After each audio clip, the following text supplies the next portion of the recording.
Piccolo is a Namekian, and so far he has been chosen for 2 Universal Tournaments, and because of this, he may go down as one of the greatest Namekians to have ever lived. The next tournament is coming up soon, and Piccolo will probably be the only Namekian there, and a lot of people aren't expecting much from Piccolo, and that's how it's been for a while. If your name isn't Goku, Vegeta, or potentially Gohan, that's how it is. Piccolo in the Multiverse tournament though, personally I think is going to do fine. Right now, he is the strongest Namekian, and that has some worth, but before I go on about Piccolo, we have to go back. His origin starts with his father, who was also named Piccolo. When he was first seen, he was said to be a demon.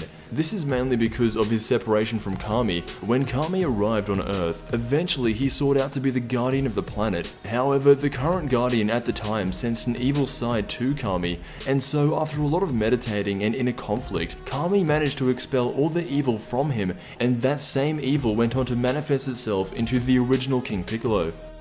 Namekians have only one gender, and that is male, so how they reproduce is very insect-like. It starts with a lot of tensing, and what you see is this giant egg coming from their throat.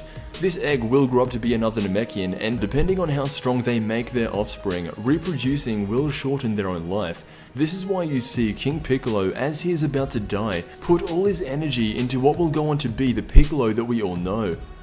This next bit is the most interesting because even though he was introduced as a demon in Dragon Ball, he is still a Namekian, and when King Piccolo is on Earth, he gives birth to a lot of kids. Tambourine, drum, and cymbal are all technically Namekians, but they're types of Namekians that we have never seen before. So I like to call these guys the pre-Namekians, just because they were Namekians before anyone even knew they were Namekians. Something that would be cool is the idea of Piccolo having a son. I want to throw this out there because as Piccolo gets older, I would hate to see him just die without leaving anything behind. The last time we saw a Namekian reproduce was for the birth of Piccolo himself, and the circle of life needs to continue. At least for the Namekians. It is unknown how powerful a single Namekian is able to become. Naturally the strongest was and still is Piccolo, but there's this idea out there that they could be infinitely as strong because they have the ability to fuse with their own species. We saw this with Nail and eventually Kami.